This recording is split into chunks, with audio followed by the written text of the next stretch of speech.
যে বাংলাদেশের রাজনীতির সাথে ধর্ম একেবারে বাইনারি হিসেবে কাজ করেছে। অর্থাৎ ধর্মকে কিন্তু সবাই ব্যবহার করেছে যার যার মতো।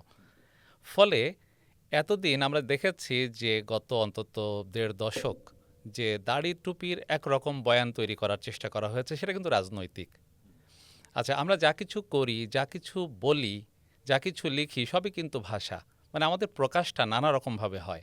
ফলে ওই যে ভাষাটা ছিল রাজনীতির ভাষা, তার বিপরীতে কিন্তু আরেকটি পক্ষ তাকে পরিচয় করানোর জন্য এবং তার নিজের যে সত্তা, গোষ্ঠীগত সত্তা, সেটাকে প্রকাশ করার জন্য কিন্তু এই শব্দগুলোকে আলাদাভাবে ব্যবহার করছে। এই শব্দগুলোর সংযুক্তি বাংলা ভাষায় কিন্তু বহু আগে আছে। যদিও ইনসাফ শব্দের ডিকশনারিতে অভিধানে আমি ১০০ বছর আগের যে অভিধান, যে বঙ্গীয় শব্দকোষে, যেটা হরিচরণ বন্দ্যোপাধ্যায়ের, সেখানে আমি দেখছি না। এবং তবে তার আগেই থাকার কথা এই শব্দের ব্যবহার। এমনকি বন্দোবস্ত তো চিরস্থায়ী বন্দোবস্ত চিন্তা করলে তো আগে থেকেই আছে। এখন এই শব্দগুলোর ব্যবহার আমাদের ভাষায় যে নেই তা নয়। কিন্তু যখন আমরা বলি সচেতন কোনো প্রয়াস থাকে, তার সাথে কিন্তু আসলে রাজনীতিও জড়িয়ে থাকে।